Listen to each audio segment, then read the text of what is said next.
dimanche 22 juillet 2024, nous célébrons le 16e dimanche du temps ordinaire de l'année liturgique B.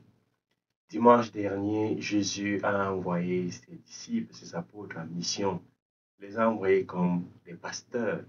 Et aujourd'hui, en ce dimanche, nous voulons vraiment méditer à partir des textes que la liturgie nous propose sur l'image du pasteur, du berger. Nous allons, frères et sœurs, parcourir ces textes en 4 étapes. D'abord, nous allons découvrir Dieu qui est bon pasteur, bon berger, parce qu'il est Père. Ensuite, nous allons découvrir Jésus, le vrai et le bon berger. Et troisièmement, nous allons découvrir aussi, frères et sœurs, en ce dimanche, quel berger pour notre monde d'aujourd'hui. Et enfin, quel pâturage pour nous aujourd'hui, pour notre monde, pour notre société. Commençons par le premier point.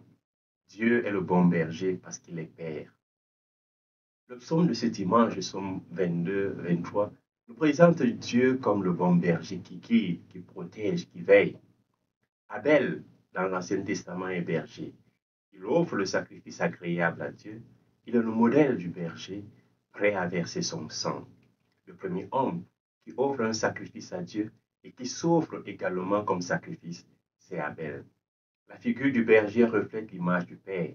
L'on dirait que l'homme, créé à l'image et à la ressemblance de Dieu, est créé comme berger.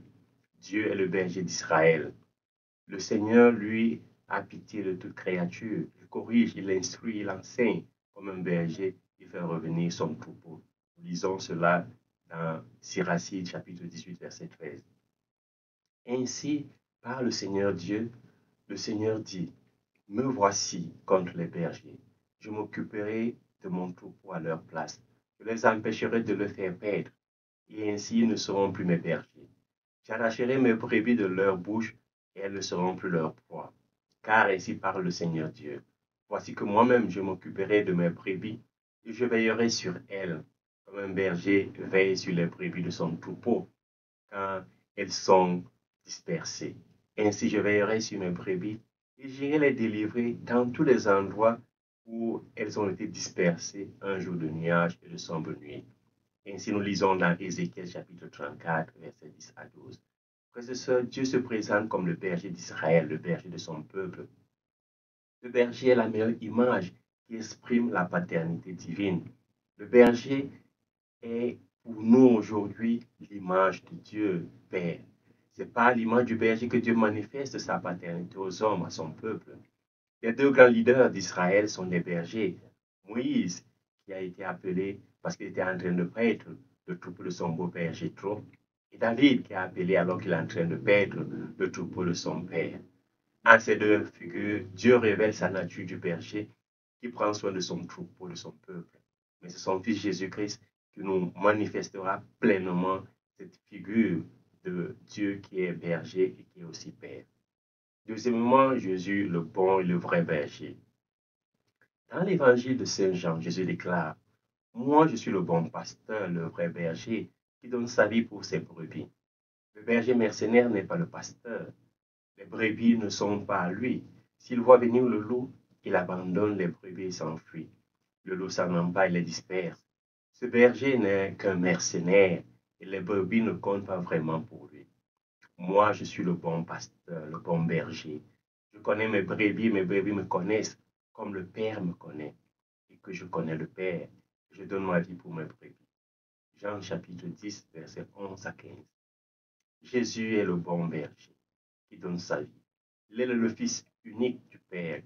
Il révèle le visage du Père à travers l'image du berger.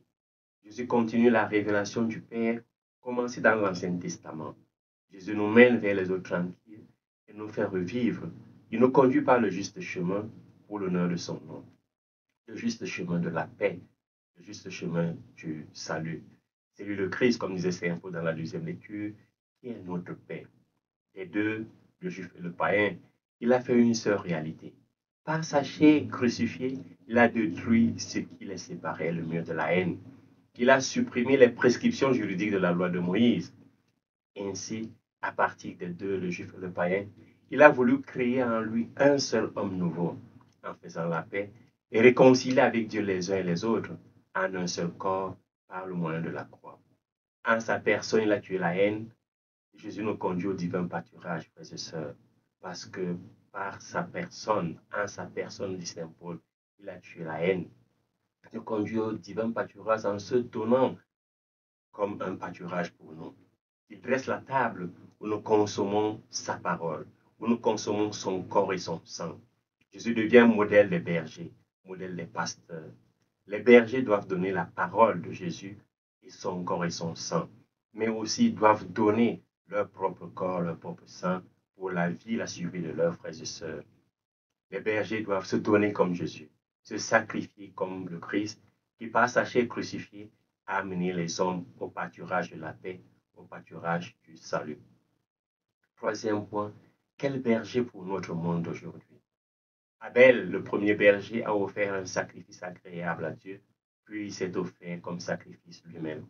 Son immolation a préfiguré le sang du Christ, mais pas seulement. Il préfigure aussi l'immolation de tous les bergers. En Jésus, cette préfiguration s'est réalisée. Aujourd'hui, frères et sœurs, les bergers sont invités à se laisser crucifier dans leur chair, comme Abel, comme Jésus. Les bergers d'aujourd'hui doivent verser leur sang pour les brebis. Ils doivent être prêts à affronter les mercenaires et les loups. Ainsi, frères et sœurs, nous devons, nous les bergers, donner notre vie, répandre notre sang pour la vie de nos frères et sœurs. Le pape Jean-Paul II disait dans Pastores Dabo Vobis, ainsi dans son être même et dans sa mission sacramentelle, le prêtre, le berger apparaît comme signe de la priorité absolue et de la gratuité de la grâce qui est donnée à l'Église par le Christ ressuscité. Parmi les qualités les plus indispensables pour le ministère du prêtre, il faut mentionner la disponibilité intérieure de leur faire rechercher non pas leur propre volonté, mais la volonté de celui qui les a envoyés. Les prêtres, les bergers sont ainsi appelés à prolonger la présence du Christ, unique et souverain berger, unique et souverain pasteur, en retrouvant son style de vie, en se rendant en quelque sorte transparent à lui au milieu du troupeau qui leur est confié. Comme le crie de manière claire et précise la première lettre de Pierre, les anciens qui sont parmi vous, je les exhorte, moi, ancien comme eux, témoin des souffrances du Christ, et qui doit participer à la gloire qui va être révélée. Paissez le troupeau de Dieu qui vous est confié, veillant sur lui, non pas contrainte, mais de bon gré selon Dieu. Non pas un gain sordide, mais avec l'élan du cœur, non pas en faisant les seigneurs à l'égard de ceux qui vous sont échoués en partage, mais en devenant les modèles du troupeau. Et quand paraîtra le chef des pasteurs, le chef des bergers, vous recevrez la couronne de gloire qui ne flétrit pas. Première lettre de Saint-Pierre, chapitre 5, verset 4. Frères et sœurs, les bergers aujourd'hui doivent refléter la vie du Christ. Ils doivent être prêts à se donner comme le Christ, à se sacrifier, à verser leur sang comme le Christ. Par le sacrifice de la croix unique et définitive, Jésus confère à tous ses disciples, pas seulement aux bergers, à tous ses disciples la dignité, la mission de prêtre, de berger de la nouvelle alliance, une alliance nouvelle et éternelle. Chaque disciple de Jésus doit se considérer comme berger et brebis. Comme brebis, il doit se laisser conduire docilement par le berger que le Christ a préposé pour les conduire vers le pâturage. Comme berger, chaque disciple doit par son témoignage conduire ses frères aussi au pâturage de la paix, de l'amour, de la charité, de la compassion, du service, à travers le sacrifice et le don de sa vie comme Abel, comme Moïse, comme David et comme Jésus. Frères et sœurs, quatrième point, quel pâturage pour nous aujourd'hui, quel pâturage pour notre société aujourd'hui. Le bon pasteur, à la suite de Simon-Pierre, doit aimer Jésus. Jésus avait demandé à Simon, Simon, fils de Jonas, fils de Jean, m'aimes-tu vraiment plus que ceci? Pierre répondit, oui Seigneur, toi tu le sais, je t'aime. Jésus lui dit, sois le berger de mes brebis. C'est l'amour qui rend le disciple de Jésus un bon pasteur, un bon berger. Jésus a entrepris le repos pour lui et pour ses apôtres, mais le bien du peuple est prioritaire. Jésus s'occupe de ses brebis. Les brebis ont la préséance dans la vie du pasteur. Il doit renoncer à son confort pour prendre soin du troupeau. Le bon pasteur n'a pas le temps pour lui-même. Son temps est consacré aux autres. C'est l'amour pour Jésus qui nous permet de discerner les pâturages dont ont besoin les brebis de Jésus. Ce sont les brebis de Jésus, ce ne sont pas nos brebis. Ce sont les brebis de notre Sauveur. Il a versé son sang pour eux. Et nous rendons compte comment et où nous avons mené les brebis au pâturage. Quelles sont les soifs et les famines de notre temps? Ces faim et ces soifs constituent les nouveaux pâturages vers lesquels les bergers et les pasteurs doivent conduire les brebis. Les nouveaux pâturages, ce sont les pâturages de la paix. Le monde a faim et soif de la paix, comme nous rappelle Saint Paul dans la deuxième lecture. Car les brebis sont nourries par la haine, mais elles veulent les aliments de la paix. Les pâturages de la réconciliation avec Dieu, comme le suggère la première lecture. Les pâturages de la parole de Dieu, comme dans l'Évangile. Les pâturages de la justice, car les hommes ont faim et soif de la justice. Les pâturages de la vie des brebis, parce que les brebis veulent vivre, ils veulent être nourris et abreuvés par le respect de la dignité humaine. Elles veulent être préservées du poison et du venin de la drogue, de la prostitution, du divorce, de l'avortement, des mariages de même sexe, de la corruption, du crime, de la violence, de la guerre. Non, les brebis ont besoin d'un pâturage où ils auront la vie en abondance. Les bergers doivent conduire les brebis au pâturage pour accueillir les autres, au pâturage pour servir les autres, au pâturage de la compassion et de l'amour. Frères et sœurs, j'aimerais maintenant partager avec vous cette belle histoire de la littérature rabbinique. Quand le roi David était jeune, il s'occupait des troupeaux de son père.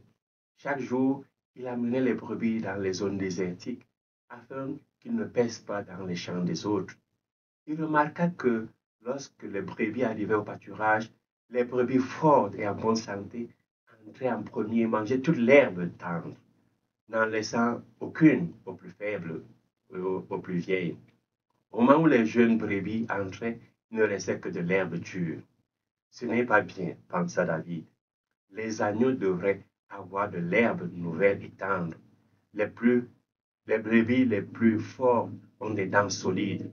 Elles peuvent manger l'herbe dure. David construisit des clôtures et aménageait 3 zones distinctes. L'une était pour les agneaux, une autre était destinée aux brebis vieillissantes et la troisième zone, le troisième enclos, était destinée aux brebis robustes. Tôt chaque matin, David allait ouvrir l'enclos des agneaux. Elle sortait en courant joyeusement, consommait les jeunes pousses jusqu'à ce qu'elle en ait assez. Alors David sortait les vieilles brebis de leur enclos. Elles mangeaient de l'herbe ordinaire qui n'était pas trop dure ni trop tendre. Enfin, David ouvrait l'enclos des brebis robustes. Elles mangeaient ce qui restait, l'herbe dure et les racines épaisses. Elles avaient des dents solides pour mâcher l'herbe dure. Tous les animaux donc étaient satisfaits, les plus jeunes, les plus vieux et les plus robustes. Quand Dieu vit cela, il dit, puisque David prend si bien soin de chacune de ses brebis, qu'il vient prendre soin de mes brebis, mon peuple Israël. Et c'était ainsi que Dieu a choisi David pour être roi d'Israël. Frères et sœurs, voilà ce qu'on attend d'un berger, d'un pasteur.